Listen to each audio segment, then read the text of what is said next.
Gipangandaman na sa Davao International Airport ang pagdagsa sa mga pasahero karong Semana Santa. Atong saro ng detalye na ini sa live report ni Kent Abrigana. Kent?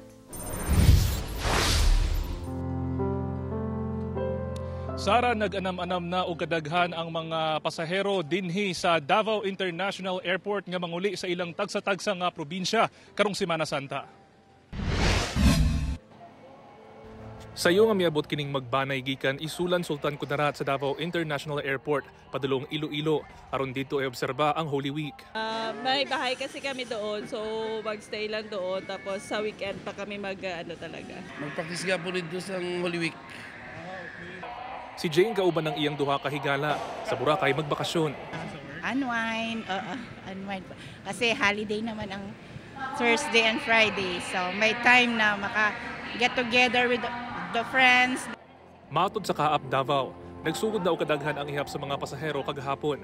Gani, Lunes Santo, nasa kapin 500 ang incoming passengers, samtang kapin 4,600 ang outgoing passengers. Siguro sa karong Wednesday siguro mo increase ang ato ang volume of passenger. Then after na naman dia by sa Thursday and Friday, possible nga mo decrease na po ng ato ang atong volume of passenger. Apan mo balik na sab og daghan ang mga pasahero karong Sabado ug Domingo. 2 hours before sa ilang flight nila nana sila sa airport tungod kay labi na karong Saturday ug Sunday diha na gyud ang volume sa to ang mga pasahero nga mugawas diri sa Davao International Airport. Samtang sa ilang oplan Semana Santa, duna sab sila'y assistance desk nga mugiya sa mga pasahero. Gipaniguro sab sa Kaap Region 9 nga andam ang ilang buhatan sa mga mudagsa nga mga pasahero sa Zamboanga International Airport alang sa pag-obserba sa Semana Santa.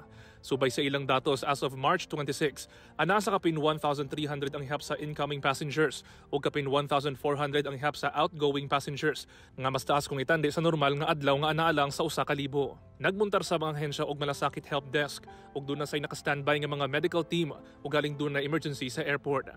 Gipakatagsab ang 67 ka mga security personnel nga gilangkuban sa managlahing security forces sama sa PNP Aviation Security Group ug Task Force Zamboanga alang sa seguridad sa airport. Gi-impose nato ang no leave policy for the entire Semana Santa para ma-ensure nato nga tanan security nga kinahanglan nato posted sila tanan dia.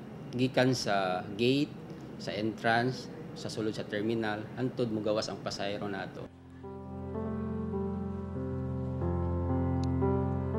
Sara, lauman nga mas mudaghan pa ang ihap sa mga pasahero ugma og sa adlawng Domingo. Samtang nagpahimang usab ang Davao International Airport sa mga pasahero nga kung mamahimo magsayo og adto sa airport aron dili malangan sa biyahe. Sara.